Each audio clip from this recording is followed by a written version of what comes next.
ऋग्वेद के 10वें मंडल के पुरुष सूक्त में लिखा है, विराट पुरुष के मुख से ब्राह्मण, भुजाओं से क्षत्रिय, जांघों से वैश्य और चरणों से शूद्रों का सृजन हुआ है।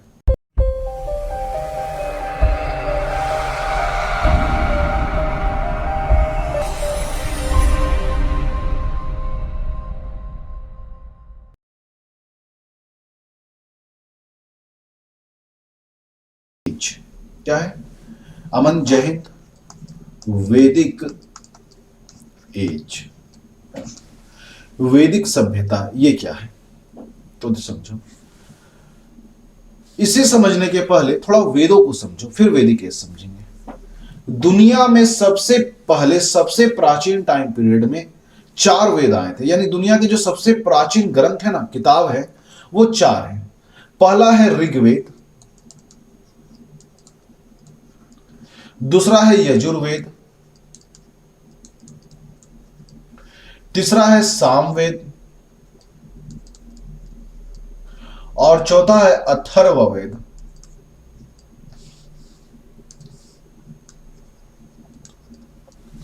ये टोटल 4 वेद है। ये जो वेद है, इससे हमें भारत के स्टार्टिंग पीरियड के बारे में पता चलता है।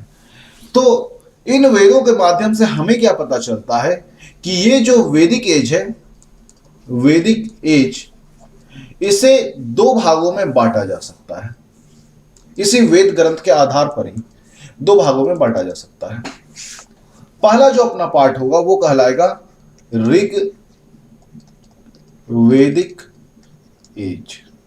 दूसरा जो अपना पार्ट है वो कहलाएगा पोस्ट वैदिक एज। ऋग वैदिक एज जो है, इसे हम लोग अर्ली वैदिक एज भी बोलते हैं, या तो फिर केवल और केवल वैदिक एज भी बोला जा सकता है इसे, जो कि 1500 बिफोर क्राइस्ट से लेकर के 1000 बिफोर क्राइस्ट तक चला, और ये पोस्ट वैदिक एज 1000 बिफोर क्राइस्ट से लेकर के 600 बिफोर क्राइस्ट तक चला। सवाल इसे 2 भाग में क्यों बांट रहे हैं, तो उसके पीछे रीजन है। पहला, ऋग वैदिक एज में एक ही वेद लिखा गया, अब वो था ऋग वेद। लेकिन पोस्ट वैदिक एज में बाकी के जो 3 वेद हैं, जैसे सामवेद, यजुर्वेद और अथर्ववेद, वो इसी पोस्ट वैदिक टाइम पीरियड में लिखे गए। ये तो हमें पता चलता कि वैदिक एज में क्या क्या है, तो उसके थोड़े बहुत हमें पॉइंट्स पता चलते हैं। लेकिन पहले ये सवाल ये मन में आना चाहिए कि क्या वैदिक एज में लोग वेदों को लिख रहे थे? नहीं, मतलब हमें कैसे पता चल रहा है वेदों के बारे में? तो देखो, उस एंशिएंट टाइम पीरियड में जो एजुकेशन होता था वो 2 तरीके का होता था, या जो धर्मशास्त्र होता था वो 2 तरीके का होता था। या तो होता था श्रुति, या तो होता था स्मृति। श्रुति जो है, इसमें कोई टीचर अपने स्टूडेंट्स को बोल बोल करके याद कराता था। तो ये चूंकि सुनने की वजह से याद रह रहा है, इस कारण से श्रुति कहा गया। कुछ समय बाद या काफी समय बाद लोगों को ये लगने लगा कि ये जो याददाश्त है ये खो सकता है। तो इंसानों ने क्या किया कि जिन्हें जो भी कुछ याद था, जिस वे स्टूडेंट को जो सुने थे, जो भी कुछ याद था, उसे लिखना शुरू किए। तो जो भी वो लिखे वो अपने मेमोरी के आधार पर, अपने याददाश्त के आधार पर लिखे, है ना। तो इसी कारण से ये क्या कहलाया? स्मृति। ठीक है, तो ये हो गया अपना श्रुति जो कि सुनकर हुआ, और ये हो गया स्मृति जो याददाश्त की वजह से हुआ। तो 2 ही तरह से था। तो वेद भी स्टार्टिंग में सारे के सारे वेद श्रुति थे, सारे के सारे वेद, चाहे वो ऋग्वेद हो, यजुर्वेद हो, सामवेद हो, अथर्ववेद हो, सारे के सारे पहले श्रुति थे। काफी बाद के टाइम पीरियड में वो स्मृति बने। यहां तक क्लियर गाइस? तो चलिए आगे देखते हैं। अब सवाल है, ये वेद वेद, तब से हम लोग वेद वेद सुन रहे हैं, ये वेद आया कहां से? तो वेद को इस्टेब्लिश करने वाले जो लोग थे वो आर्यंस कहलाए। क्या? आर्यंस। सवाल है ये आर्यंस कहां से आए, कौन थे? आर्यंस जो थे वो हिंद और यूरोप फैमिली के लोग थे, यानी इंडो यूरोपियन फैमिली के लोग कह सकते हैं। ये मेनली अल्प्स माउंटेन, एक माउंटेन रेंज है रसिया में, अल्प्स माउंटेन रेंज से उठकर आए थे, यूरेशिया से आए थे। यूरोप और एशिया जहां पर मिलता है उसे यूरेशिया बोलते हैं, उस यूरेशिया से आए थे। बहुत सारे इतिहासकार इस बात का विरोध करते हैं, बोलते नहीं आर्यंस यहीं के मूल निवासी है, लेकिन ये गलत है। ये प्रमाणित हो चुका है कि जो आर्यंस है वो विदेश से आए थे, दूसरे देश से आए थे, ये रसिया साइड की कंट्री से आए थे। और ये सेंट्रल एशिया से होते हुए इंडिया जब पहुंचे तो यहां पर रूरल सिविलाइजेशन, रूरल यानी ग्रामीण सभ्यता का एस्टेब्लिशमेंट करते हैं। अब देखो ये जो आर्यंस निकले ना, इनका भी ब्रांच बना। जैसे आर्यंस जो थे जब रसिया से निकले तो दो ब्रांच में गए। इनका एक हिस्सा चल गया एशिया की तरफ, एक हिस्सा चल गया यूरोप की तरफ। एशिया की तरफ जो आया वो भी दो भाग में बटा, एक इंडियन और एक ईरान वाले। उस तरह से यूरोप वाले भी दो भाग में बटे, नॉर्थ यूरोपियन और साउथ यूरोपियन। तो अल्टीमेटली हम लोग बोल सकते हैं जय हिंद जय हिंद। संतोष गुप्ता ने लिखा है, वाह सर बहुत अच्छा, थैंक यू संतोष भैया। जतीन जय हिंद भाई जतीन। देखिए तो आर्यंस जो थे वो यहां पर हमें दिखते हैं कि इंडिया गए, ईरान गए, यूरोप गए। कुल मिला के हम लोग बोल सकते हैं कि दुनिया में ज्यादातर जो आबादी हमें दिखती है नॉर्थ हेमिस्फेयर में वो आर्यंस ही है। हम सभी आर्यंस के ही वंशज हैं। सवाल है कि हमें कैसे पता चलता है? तो हमें पता चलता, अब हम लोग पहुंचेंगे उस पॉइंट पे, हमें पता चलता है वेद से। और वो वेद कौन से? ऋग्वेद, यजुर्वेद, सामवेद, अथर्ववेद। एक एक करके सभी वेदों को हम लोग जानेंगे, ये सभी वेदों को समझेंगे। पहला बारी आया ऋग्वेद का, तो ऋग्वेद जानो। ऋग्वेद में कुल मिलाकर के 10 मंडल है, मंडल यानी डिवीजन। दूसरा 1028 सूक्त है, सूक्त यानी हैम्स बोल सकते हो। और इसके अलावा 10,000 प्लस इसमें श्लोक है। लिखा कब गया? देखो मैंने क्या बोला, लिखा कब गया? ऋग्वेद का रचना किन्होंने किया नहीं पता। रचना मतलब क्रिएटर कौन थे, क्योंकि वो तो बोल बोल के उस समय याद करा देता था, तो नहीं पता। लेकिन राइटर कौन है उसके बारे में कुछ पता चलता है कि लिखा गया है 1500 से 1000 बिफोर क्राइस्ट में। पहला पॉइंट। दूसरा हमें पता चलता है कि इसका पहला और जो 10वां है 10th डिवीजन जो है वो सबसे आखिरी में लिखा गया, लास्ट टाइम पीरियड में। दूसरा ये पता चलता है कि ऋग्वेद में किसके बारे में लिखा गया है? गॉड यानी भगवान के बारे में। और वो कौन कौन से हैं? तो पहले अग्नि,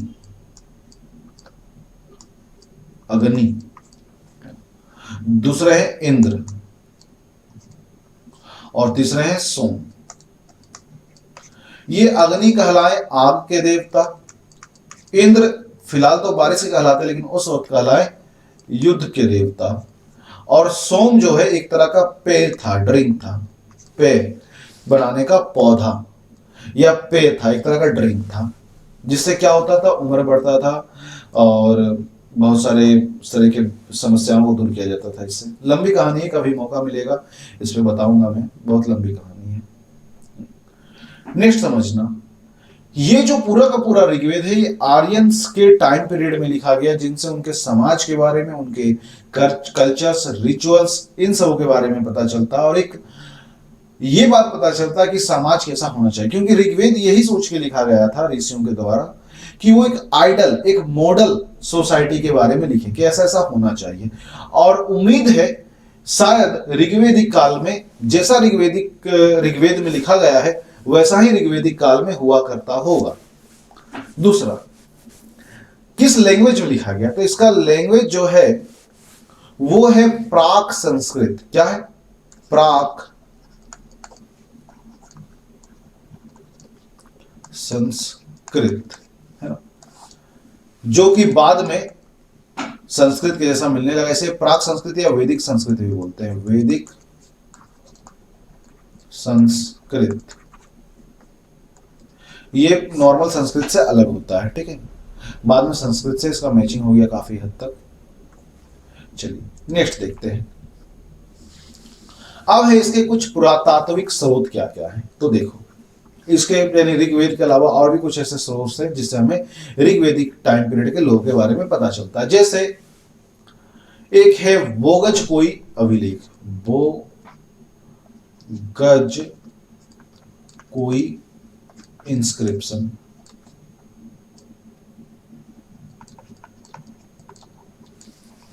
इससे भी पता चलता है। ऐसे से बहुत सारे सोर्स है। मेनली हमें जानना फिजिकल ग्राउंड मेनली फैले कहां तक थे। तो इनका जो ज्योग्राफिकल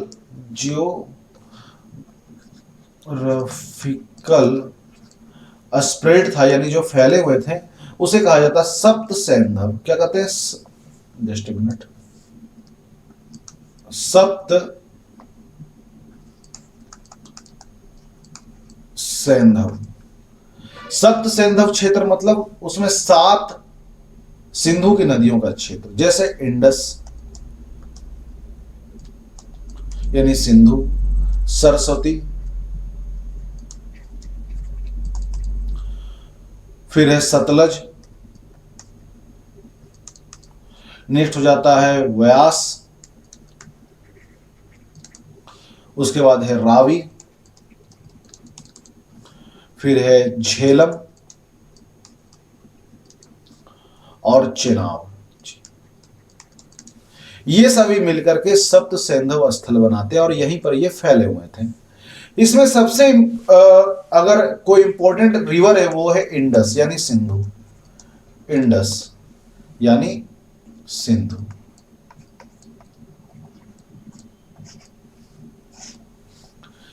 सबसे इंपॉर्टेंट रिवर है, मोस्ट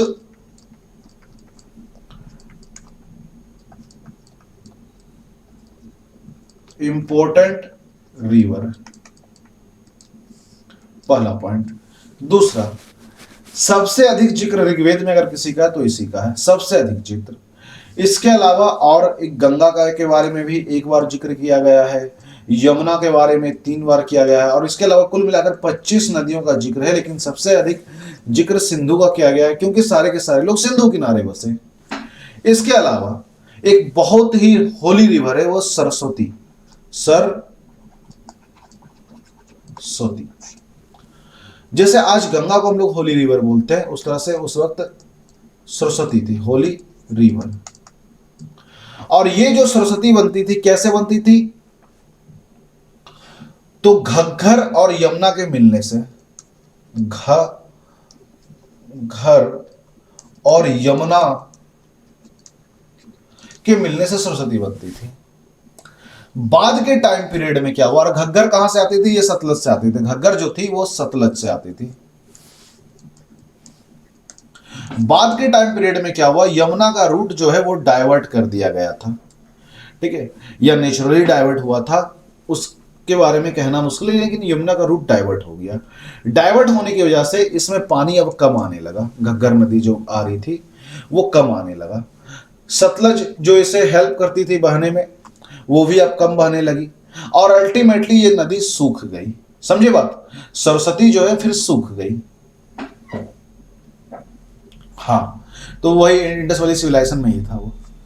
ये सरस्वती इतनी पवित्र थी कि इसे नदियों की माँ यानी नदी तमा, देवी माँ, माते तमा, माओ की माँ, इस तरह का उपाधि दिया जाता था। बहुत इंपॉर्टेंट रिवर हुआ करती थी। और इस तरह से कुल मिलाकर जो सप्त सैंधव स्थल है ना, सिंधु और उसके 7 सहायक नदियों का जो स्थल है, वहीं पर ऋग्वेदिक एज के लोग फले फूले आगे बढ़े। ये जो एरिया था इसे ब्रह्मवर्त कहा गया। क्या कहा गया? ब्रह्मवर्त यानी ब्रह्मों का वर्त कहा गया। और ये सेंटर पॉइंट था, केंद्र बिंदु था ऋग्वेदिक एज का। उसी तरीके से एक मनु स्मृति आया, उसमें भी इसके बारे में पता चलता है। क्या पता चलता, तो देखो दो तीन अलग अलग पॉइंट अलग अलग बात बोलता है। जैसे पहला, यहां पर एक बात याद रखना, जैसे आप ऐसे समझो, मनु स्मृति बोलता है कि सरस्वती और दृष्टद्वती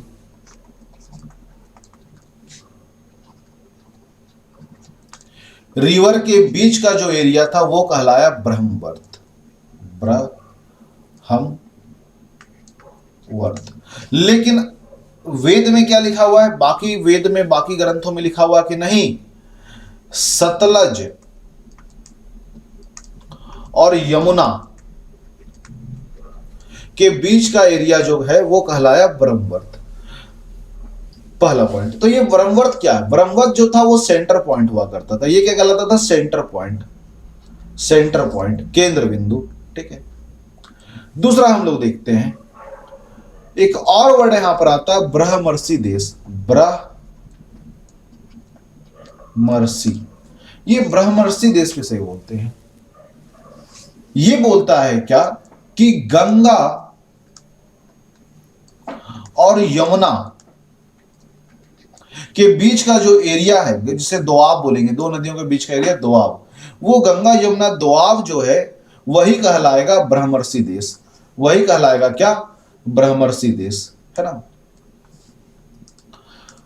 तो अलग अलग किताबों के अनुसार अलग अलग धारणा है, बस इतना जान लेना। इसमें थोड़ा सा अलग अलग किताब अलग अलग बात बोलते हैं, लेकिन एक चीज हर कोई बोलता है क्या, कि ये तुर्कमेनिस्तान से, ये इंडस वाले लोग, सॉरी वैदिक एज वाले लोग, ऋग्वेदिक एज वाले लोग, तुर्कमेनिस्तान से अर्रावली तक फैले हुए थे। अर्रावली जो कि राजस्थान में है, नॉर्थ टू साउथ देखे तो, और ईस्ट टू वेस्ट अगर हम लोग देखें तो हिमालय से लेकर के अफगानिस्तान तक ये फैले हुए थे। ठीक है, एक लंबे एरिया में ये फैले हुए थे। सवाल है कि ये लोग कहां के थे, इसमें सिंपल याद रखना मैक्स मूलर का थ्योरी, कि ये मैक्स मूलर ने कहा है कि ऋग्वेदिक एज के लोग सेंट्रल एशिया से आए। कहां से, सेंट्रल एशिया से उठ के आए थे। चलिए अब आगे समझते हैं इनके सोसाइटी के बारे में, इनका समाज कैसा था। सोसाइटी, तो देखो सोसाइटी जो है इनका कबीले के टाइप का था। कबीला होता ना, कबीले के जैसा था, यानी ग्रुप में लोग रहते थे, ग्रुप में। दूसरा, ये जो समाज था पुरुष प्रधान था, यानी पेट्रियार्की, पुरुष प्रधान समाज। दूसरा, जॉइंट फैमिली में बड़ा बिलीव करते थे, जॉइंट फैमिली में बड़ा बिलीव करते थे। इनके टाइम में चूंकि पेट्रियार्की है, तो डेफिनेटली अगर बेटे का जन्म हुआ तो, यानी पुत्र का अगर जन्म होता तो उसे शुभ माना जाएगा। दूसरा, हम लोग देखते हैं कि समाज ऐसा नहीं कि बहुत अधिक रिजिड था, समाज में महिलाओं को भी आजादी था। ऐसा नहीं कि पेट्रियार्की तो महिलाओं को आजादी नहीं, महिलाओं को भी आजादी था। महिलाओं को राइट टू एजुकेशन था, महिलाओं को सभा में पार्टिसिपेट करने का उसे अलाउ था। सभा क्या होता है बताता हूं। जैसे सभा और समिति दो संस्था होता था, क्या, पहले महिलाओं का समझ लो। दूसरा, जो पुत्री होती थी, बेटी, पुत्री को उस वक्त दुहित्री कहा जाता था। दुहित्री मतलब दो लोगों का हित करने वाला। जब तक पिता के घर में रही पिता का हित, जब पति के घर गई पति का हित, इसलिए दुहित्री कहा गया। एडल्ट होने पर ही विवाह होता था, यानी 16 से 17 एज फिक्स था, इसी एज में शादी होगा। फिर विडो मैरिज होता था, विडो मैरिज होता था। चाइल्ड मैरिज नहीं था, चाइल्ड मैरिज नहीं था। फिर इंटरकास्ट मैरिज होता था, इंटर कास्ट मैरिज होता था। दूसरा, यहां पर सवाल यह है कि सभा समिति क्या है, जिसका अभी मैंने नाम लिया। तो देखो, सभा समिति, गण और विदत, ये चार संस्था था। सभा में कोई भी आम व्यक्ति जाता था, जैसे आज लोकसभा राज्यसभा, उसी टाइप से आम कॉमन पीपल के लिए होता था। कॉमन पीपल ये तय करते थे कि उनका इच्छा क्या, राजा को क्या करना चाहिए क्या नहीं। समिति में स्पेशल लोग होते थे, जैसे राजा रह गया, कुछ विद्वान जो होते थे जिसे पंडित कहा जाएगा वो रह गए, इस तरह के लोग रहते थे। गण में इसी टाइप के एरिस्टोक्रेट टाइप के लोग रहते थे, और विदत में थोड़ा मुखिया टाइप के लोग रहते थे। तो ये टोटल संस्था था, सभी मिलकर के ये तय करते थे कि राजा को क्या करना चाहिए। उस वक्त अल्टीमेटली डेमोक्रेसी था। क्या था? डेमोक्रेसी और डायरेक्ट डेमोक्रेसी। राजा अपनी इच्छा से कुछ नहीं करता था, राजा वही करता था जो समाज से बोलता था। बिल्कुल। नेक्स्ट समझिएगा, सामाजिक व्यवस्था का अगर बात करें तो ऐसा नहीं कि पूरी तरीके से साफ सुथरा समाज था, थोड़ा बहुत इसमें भी प्रॉब्लम था। जैसे स्लेव का, दास, जैसे यहां पर क्या था ना, इस टाइम पीरियड में, वैदिक इस टाइम पीरियड में वर्ण व्यवस्था आ चुका था। कौन सा वर्ण व्यवस्था? तो ब्राह्मण, क्षत्रिय, वैश्य और शूद्र। इसके अलावा और एक व्यवस्था था, क्या? तो दास यानी स्लेव, फिर होते थे पंडित, पंडित यानी दस्यु, और एक होते थे पन्नी यानी होर्सर। क्या है समझो, ये तो दास हो गए, दास गुलाम। पंडित, जब आर्यंस इंडिया आए तो यहां पर बहुत सारे लोग रह रहे थे, उन लोगों के साथ आर्यंस का युद्ध हुआ, है ना, उन लोगों के साथ आर्यंस का युद्ध हुआ। तो यहां के जो लोग थे वो ब्लैक कलर के थे, ब्लैक कलर के थे, लिंग की उपासना करते थे, लिंग यानी शिवलिंग की उपासना करते थे, इसलिए पैथिक कहा गया इन्हें। इन लोगों से आर्यंस का युद्ध हुआ, ये सभी चले गए साउथ, और आज ये साउथ इंडियन कहलाते हैं, द्रविडियन कहलाते हैं, और जो आदिवासी मेनली कहलाते हैं, ट्राइबल लोग, ये वही है, यहाँ के मूल निवासी हैं ये। और हम लोग जो भी गोरे चिट्टे दिखते हैं वो सभी, हम लोग सभी जो है आर्यंस के औलाद है, यानी आर्यंस हमारे पूर्वज है, और आर्यंस विदेश से आए थे जिनका यहाँ पर युद्ध हुआ, और उसके बाद यहाँ पर बस गए और यहीं के होकर रह गए। समझे बात? इस बात पे विवाद है, जो मैंने बोला अभी इस पे बहुत विवाद है।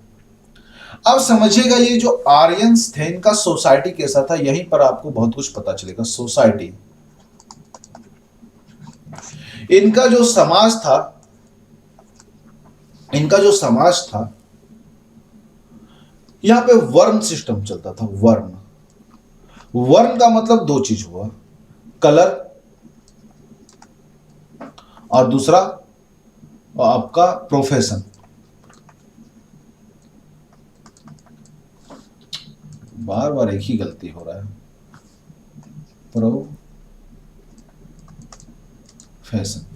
देखो, प्रोफेशन, जैसे अगर सपोज्ड आप पढ़ते हो पढ़ाते हो तो आप क्या कहलाओगे? ब्राह्मण। अगर आप युद्ध लड़ते हो, योद्धा हो, तो क्या कहलाओगे? क्षत्रिय। अगर आप खेती करते हो, व्यापार करते हो, तो कहलाओगे वैश्य। और अगर आप सेवा करते हो, सर्विस करते हो, तो आप कहलाओगे शूद्र।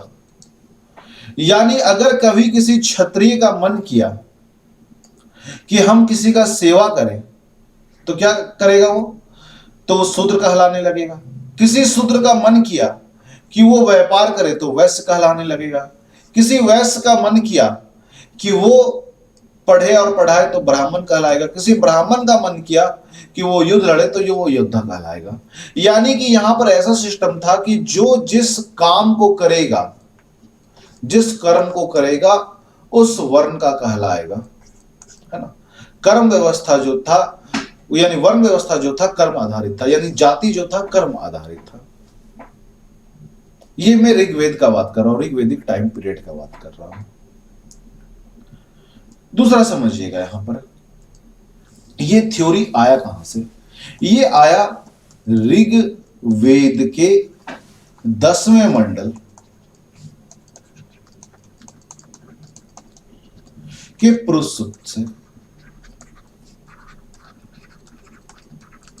पुरुष सूक्त से क्या लिखा है इसमें, इस बात को समझिएगा, बहुत बड़ा बात मैं बताने जा रहा हूं। ऋग्वेद के 10वें मंडल के पुरुष सूक्त में लिखा है कि उस ब्रह्मा के मुख से ब्राह्मण, उस विराट पुरुष, ऋग्वेद के 10वें मंडल के पुरुष सूक्त में लिखा उस विराट पुरुष के मुख से ब्राह्मण, भुजाओं से क्षत्रिय, जांघों से वैश्य और चरणों से शूद्रों का सृजन हुआ है। अब बात समझना, विराट पुरुष के मुख से ब्राह्मण, है ना, मुख से ब्राह्मण कहने का मतलब कि वो जो विराट पुरुष है, ठीक है, यानी ब्रह्मा, उसके मुख से ब्राह्मण। क्यों? क्योंकि ब्राह्मणों का काम क्या बोला गया? जो बोलेंगे, यानी पढ़ेंगे और पढ़ाएंगे। पढ़ने पढ़ाने का सारा काम ओरल होता था, इसलिए मुख से ब्राह्मण। भुजाओं से क्षत्रिय, क्षत्रियों का काम होता था युद्ध लड़ना, इसलिए भुजाओं में बल होना जरूरी है, इसलिए कंपेयर किया गया उस विराट पुरुष से और कहा गया कि भुजाओं से क्षत्रिय।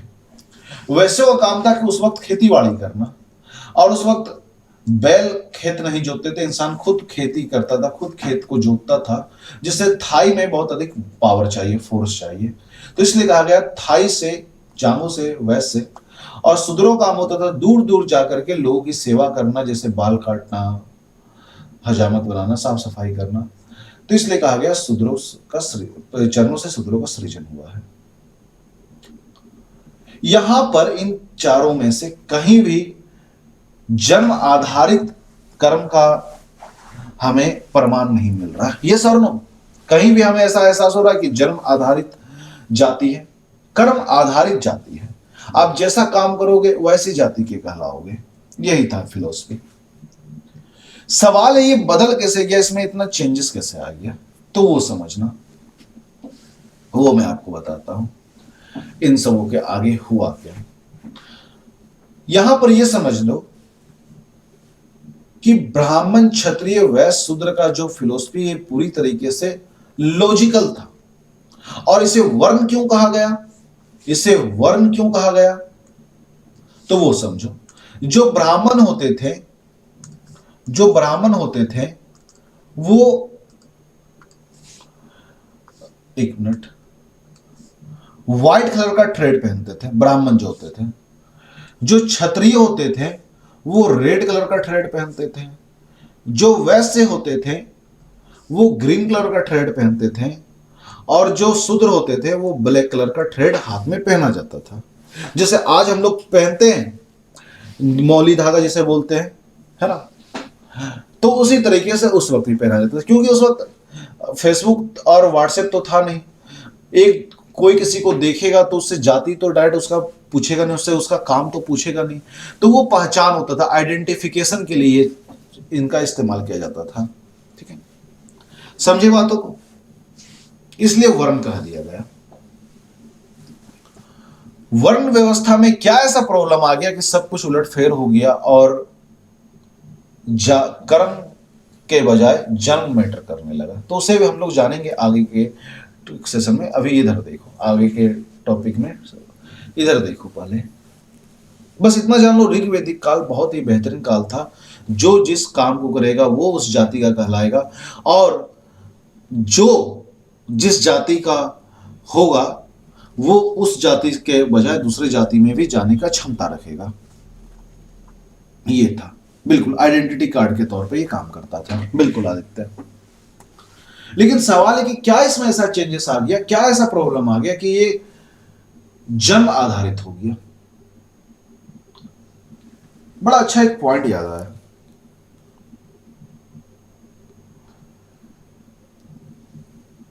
शंकराचार्य बोलते हैं, ब्रह्म सत्यम जगत मिथ्या ब्रह्मे जीवो ना परा। ब्रह्म ही सत्य है, पूरा दुनिया मिथ्या है, झूठ है। और ब्रह्म में और जीव में उसी तरह प्रकार कोई अंतर नहीं जिस प्रकार मिट्टी और मिट्टी के भांड में नहीं है। जब मिट्टी का भांड यानी बर्तन टूटता है तो मिट्टी में मिल जाता है, मिट्टी से बनता है और मिट्टी में मिलता है। उसी तरीके से इंसान ब्रह्म से जन्म लेता और ब्रह्म में ही विलीन हो जाता है। ब्रह्म यानी प्रकृति, प्रकृति से जन्म लेता और प्रकृति में ही विलीन हो जाता है ना। चलिए आगे देखते हैं। कल मैं आपको धड़क मूवी दिखाऊंगा इसी क्लास में, नेक्स्ट देखो। क्यों? उससे आपको पता चलेगा ये जाति वाला जो सिस्टम है ना, उसके बारे में बहुत कुछ कल पता चलेगा। दूसरा, यहां पर इस वैदिक एज के टाइम पीरियड में इतना अच्छा टाइम पीरियड था, यहां पर कोई सती प्रथा नहीं था, सती प्रथा नहीं था, पर्दा प्रथा नहीं था, बाल विवाह नहीं था। यहां पर एक वर्ड आया प्रथा, प्रथा, और एक वर्ड है परंपरा। दोनों में बहुत अंतर है, उस अंतर को समझो पहले। प्रथा क्या होता है? पहली बात कि प्रथा किसे कहेंगे? प्रथा हम बोलेंगे जो निगेटिव एस्पेक्ट में हो, परंपरा बोलेंगे जो पॉजिटिव एस्पेक्ट में हो। जैसे बोला जाता है ना कि आप ये काम नहीं करोगे, आप दहेज नहीं लोगे तो आपके साथ ऐसा ऐसा हो जाएगा, आप सती प्रथा नहीं करोगे ऐसा ऐसा हो जाएगा, बाल विवाह नहीं करोगे ऐसा ऐसा हो जाएगा। यानी हमेशा डर का माहौल ये बनाए रखता है, ये डर का माहौल बनाए रखता है। आप ये काम नहीं करोगे तो आपके साथ ऐसा ऐसा हो जाएगा, यही है प्रथा। लेकिन ये जो परंपरा, ये वैसा कोई डर का माहौल नहीं बनाता। जैसे बड़ों को आदर करना हमारा परंपरा है, बड़े आए तो पैर छू के प्रणाम किया, हमारा परंपरा है। क्या कभी बोला गया कि आप बड़ों का आदर नहीं करोगे, पैर छू के प्रणाम नहीं करोगे तो पूरा वंश का कुल का नाश हो जाएगा? कभी सुने हो ऐसा? बड़ों का आदर नहीं करोगे, पैर छू के प्रणाम नहीं करोगे, इज्जत नहीं दोगे, रोटी नहीं खिलाओगे तो आपके पूरे कुल का नाश हो जाएगा, ऐसा कभी सुने हो? नहीं, क्योंकि ये परंपरा है। परंपरा डराता नहीं है, परंपरा पॉजिटिव बात बोलता है। अब सवाल है मरने के बाद क्या होता था? तो मरने के बाद लोगों को दफनाया जाता था, कब्र में दफनाया जाता था, जलाने का सिस्टम नहीं था। देखो यहां पर जो मैंने सिस्टम बताया आपको, ब्राह्मण, क्षत्रिय, वैश्य और शूद्र, ऋग्वैदिक एज के एंड होते होते ये चलन में आ चुका था, ये प्रथा आ चुका था कि ब्राह्मण, क्षत्रिय, वैश्य जो है ये आर्य है और ये अनार्य। ये तो क्लियर था स्टार्टिंग से, ये है अनार्य, नन आर्यंस। ये जो आर्यंस है इसी कारण से ये इनका दोबारा जन्म होगा, ट्वाइस बोर्न, और इनका दोबारा जन्म नहीं होगा। लोगों का मानना था उस वक्त, ऋग्वैदिक एज एंड होते होते ये विचार आने लगा कि अगर आप ब्राह्मण कुल में जन्म लिए, पाप किए, छोटा मोटा पाप किए, क्षत्रिय बन जाओगे, बड़ा उससे ज्यादा भी पाप कर दिए तो वैश्य बन जाओगे, उससे भी ज्यादा पाप कर दिए शूद्र बन जाओगे, और शूद्र बनने के बाद दोबारा जन्म नहीं होगा। फिर ये भी फिलोसफी था कि सपोज डेट आप क्षत्रिय रहते हुए अच्छा काम किए तो ब्राह्मण बन जाओगे अगले जन्म में। ये जन्म वाला विश्वास आ गया, रिवर्थ, कि ब्राह्मण कुल में जन्म लिए, बुरा काम करोगे क्षत्रिय बन जाओगे, आप क्षत्रिय हो बुरा काम करोगे तो वैश्य बन जाओगे, वैश्य हो बुरा काम किए शूद्र बन जाओगे, अगर आप ब्राह्मण हो बहुत बुरा काम किए तो डायरेक्ट शूद्र बनोगे, आप ब्राह्मण हो थोड़ा सा कम बुरा काम किए तो वैश्य बन जाओगे, बहुत ही कम बुरा काम किए तो अगले जन्म में क्षत्रिय बन जाओगे। इस तरह का धारणा आ चुका था, और ये केवल था समाज को डराने के लिए कि आप गलत काम मत करो। लेकिन क्या हुआ, समय के साथ इंसान इसे ही सत्य मान लिए। नेक्स्ट, पॉलिटिकल सिनारियो उनका कैसा था? पॉलिटिकल सिनारियो कैसा था समझो जरा। जब भारत में ये आर्यंस आए तो यहां पर जो लोग रह रहे थे वो तो अब मुंह नहीं देखेंगे, वो भी युद्ध करेंगे, तो युद्ध हुआ। तो ऋग्वेद बोलता है युद्ध के टाइम आर्यंस इंद्र को बुलाते थे, इंद्र, और इंद्र जब आता था तो वो किला को तोड़ता था, दुर्ग को तोड़ता था, इसलिए इसे पुरंदर कहा लिया गया, पुरंदर, दुर्ग या किन्हीं किला को तोड़ने वाला। ये आर्यंस जीतते इसलिए चल गए क्योंकि इनके पास रथ था। क्या था? रथ, जो घोड़े से चलता था। इन आर्यंस के टोटल 5 कबीले थे जिन्हें पंचजन कहा गया। पंचजन कहा गया। कौन कौन 5 थे? तो इनमें थे द्रुहु, यदु, तसरवु, अनु, पुरु, इस तरह से कुछ 5 वंश थे, जिसमें सबसे अधिक अगर फेमस कोई था वो था भरत वंश और त्रित्सु, जिनके बीच में आगे जाकर के युद्ध होता है जो दसराग युद्ध कहलाया। दसराग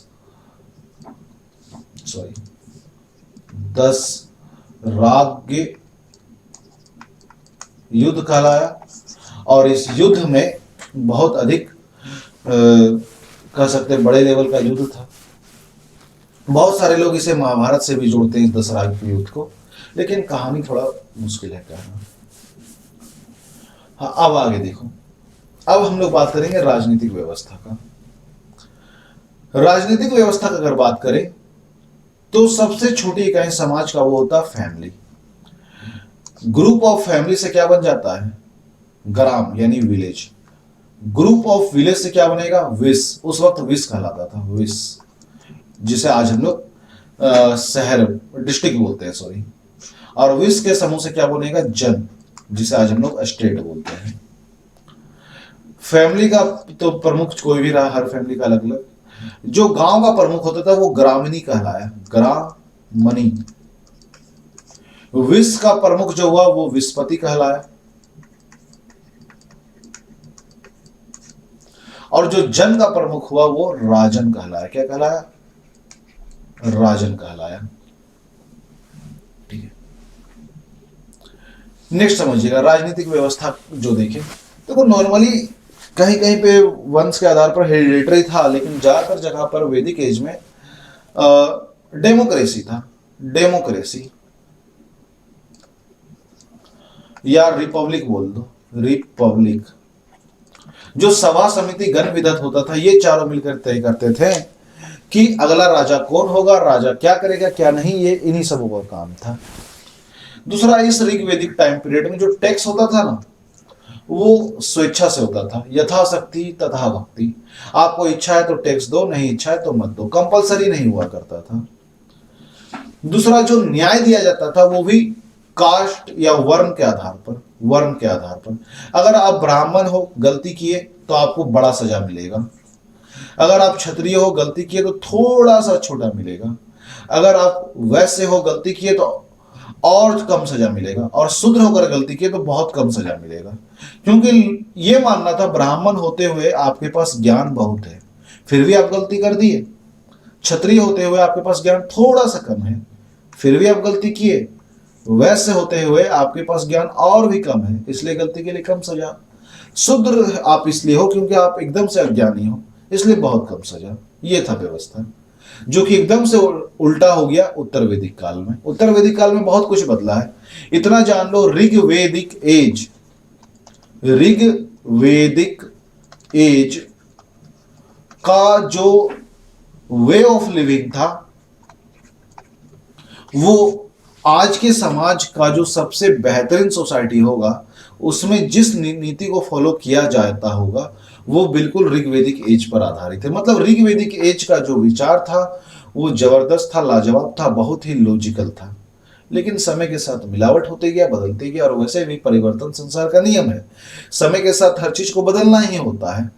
नहीं बदलने पर उसमें बुराई आ जाता है। जैसे ऋग्वैदिक एज को नहीं बदला गया, आज तक नहीं बदला गया है, आज भी वही चल रहा है। और इसी कारण से ऋग्वैदिक एज में बुराई आ गया, और इतना बुराई आ गया कि वो दिनों दिन बढ़ते जा रहा है। इसमें परिवर्तन लाना जरूरी है। नेक्स्ट देखो, इकोनॉमिकल एक्टिविटी। इकोनॉमिकल एक्टिविटी का अगर हम लोग बात करें तो लोग एग्रीकल्चर थोड़ा बहुत करते ही थे। मेनली इनका होता था एनिमल हस्बेंड्री, एनिमल हस्बेंड्री। और क्या पालते थे? तो ये मेनली काव, गाय। गाय का बहुत वेटेज था। ऋग्वेदिक एज का मैं बात कर रहा हूँ, पोस्ट वैदिक नहीं। पोस्ट वैदिक में तो गौ हत्या होने लगा था। ऋग्वेदिक एज में गाय बहुत महत्वपूर्ण, मतलब गाय इतना महत्वपूर्ण, किसी व्यक्ति का अगर आपको ये पता करना हो कितना अमीर है, तो उसके पास गाय, गाय जितनी है, गाय का संख्या गिन लो, जिसके पास जितना गाय उतना वो अमीर। यानी गाय जो था उस वक्त सबसे इंपॉर्टेंट जानवर कहलाता था। क्यों? क्योंकि गाय उस वक्त के लिए सबसे बड़ा करेंसी था। उस वक्त तो बार्टर सिस्टम था, और बार्टर सिस्टम में सबसे बड़ा करेंसी गाय हुआ करता था। इसलिए गाय का बहुत वेटेज था, बहुत ही अधिक वेटेज था।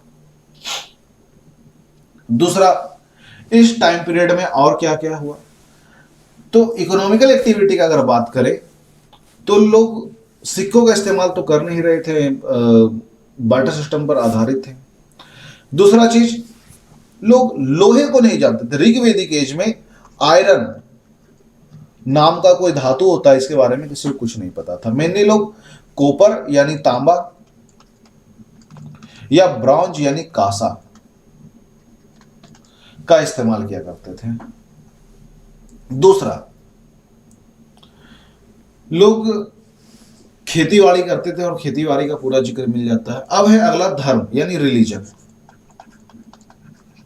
धर्म इनका कैसा था, तो धर्म जो है इनका पूरी तरीके से प्रैक्टिकल था। जिस चीज से इन्हें कुछ मिला उसे भगवान मान लिए। जैसे सबसे इंपॉर्टेंट किसे माने? सबसे इंपॉर्टेंट इंद्र को, क्योंकि वो युद्ध में हेल्प किए। इंद्र युद्ध के देवता, जो कि बाद में यज्ञ के, सॉरी, वर्षा के देवता हो गए। फिर जिंदा रहने के लिए आग चाहिए, फायर, अग्नि। फायर लिखना गलत होगा, अग्नि लिखना ही सही होगा। यहां पर अग्नि जरूरी है जीवन के लिए। वरुण, फिर वरुण का पूजा करने लगे। वरुण क्या थे? वर्षा के देवता, बारिश होना जरूरी है। इस तरह से अलग अलग जिनका यूटिलाइजेशन था उन्हें वो भगवान माने। कुल मिलाकर कहा जाता है कि ऋग्वेद में 33 करोड़ देवी देवताओं का जिक्र है। लेकिन अगर आप इसे ऋग्वेद को ध्यान से देखोगे, पढ़ोगे, तब आपको पता चलेगा ये 33 करोड़ देवी देवता नहीं है, 33 करोड़ आबादी थी, वहां की आबादी थी, पॉपुलेशन। समझे? चूंकि वो ऋग्वेदिक एज के लोग थे, तो उन्हें लोग, आज भी बहुत सारे लोग भगवान ही मानते हैं, क्योंकि हम सभी तो उन्हीं के वंशज हैं। हमारे जो भी कुल देवता होते हैं, हर फैमिली का एक कुल देवता होता है, मतलब जो उसके पूर्वज होते हैं उसे भगवान मानकर पूजा जाता है। वो इन्हीं 33 करोड़ में से कोई एक होंगे ना। यहां पर एक वर्ड बड़ा पॉपुलर था ऋग्वेदिक एज में, गोत्र। आप सुने होंगे गोत्र, है ना। ये गोत्र क्या होता है? देखो, आप देखोगे, अगर पता करोगे तो आपको दिखेगा। कोई गोत्र का नाम ले लो, जैसे मैं नाम लेता हूं, एक्स नाम का कोई गोत्र है, ठीक है। ये एक्स गोत्र का व्यक्ति आपको ब्राह्मण कुल में भी मिल जाएगा, क्षत्रिय में भी, वैश्य में भी, शूद्र में भी। तो हर एक जाति में एक ही गोत्र का व्यक्ति कैसे मिल जाता है? अब पंडित जी से पूछोगे, अनाप शनाप कहानी बता देंगे, सच्चाई में बताता हूं, सुनो। गोत्र मतलब जहां पर आपका गोधन है। मान लो ये गांव है, गांव का नाम है एक्स, यहां पर आपका सारा गोधन है, मतलब गाय है। गाय मतलब संपत्ति।